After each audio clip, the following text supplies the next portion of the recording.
Agreement with 3.5. What's your sample standard deviation? None. Interesting.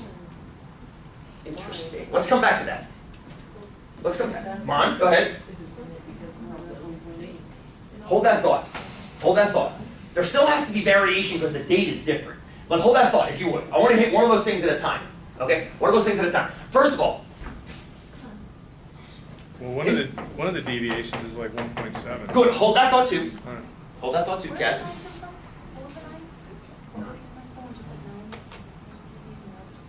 I didn't hear a none. None. Oh, none! I heard a none. Good. Thank you. Change the item. Come back to that. Hold that thought. Monica, hold that thought. You guys hold that thought. I'm going to go experiment number 1. Redo.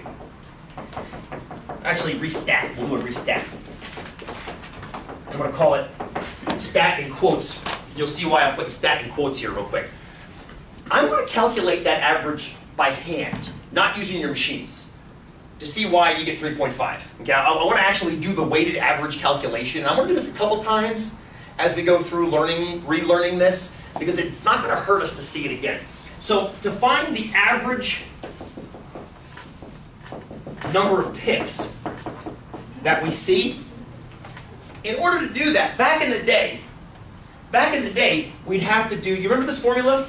The summation of each data point times its frequency over the summation of the frequency. Remember that?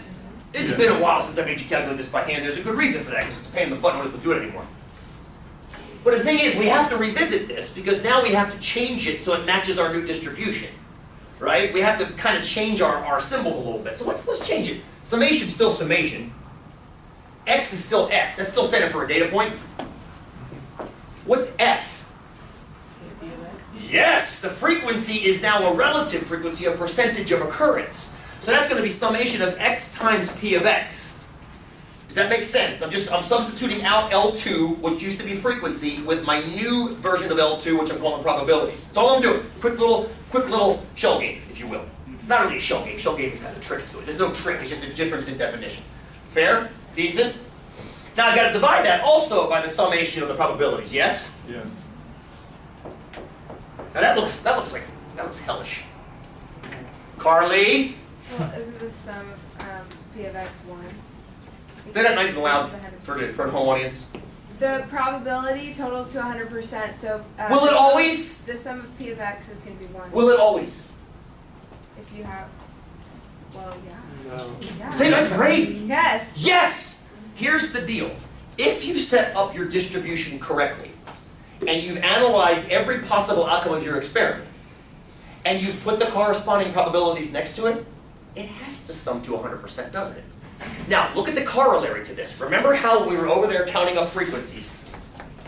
Over here for a second. Remember how, when I was counting these, and I got to here and I said, technically speaking, I don't have to count this. I can figure out 270 minus blah to figure that out. Same things that work here. Except it's not with counts, it's with the relative frequencies. If you've accounted for everything properly, just like the pie chart can't go above 100%, each one of these is a slice of a pie chart. And the pie can't go past 1 pi, which would be 100%. So the sum of these guys, let's put that as a little note here in the middle, the sum of those p of x is, Carly, brave, yes, always has to be 100%. Absolutely, always. The sum of these probabilities has to be 1 or 100% every time. It's the same idea you guys used in the at least at mosts. When you were doing the 1 minus, you were doing 1 minus 1 event, thereby leaving everything else behind, which had to be the rest to get to 100%.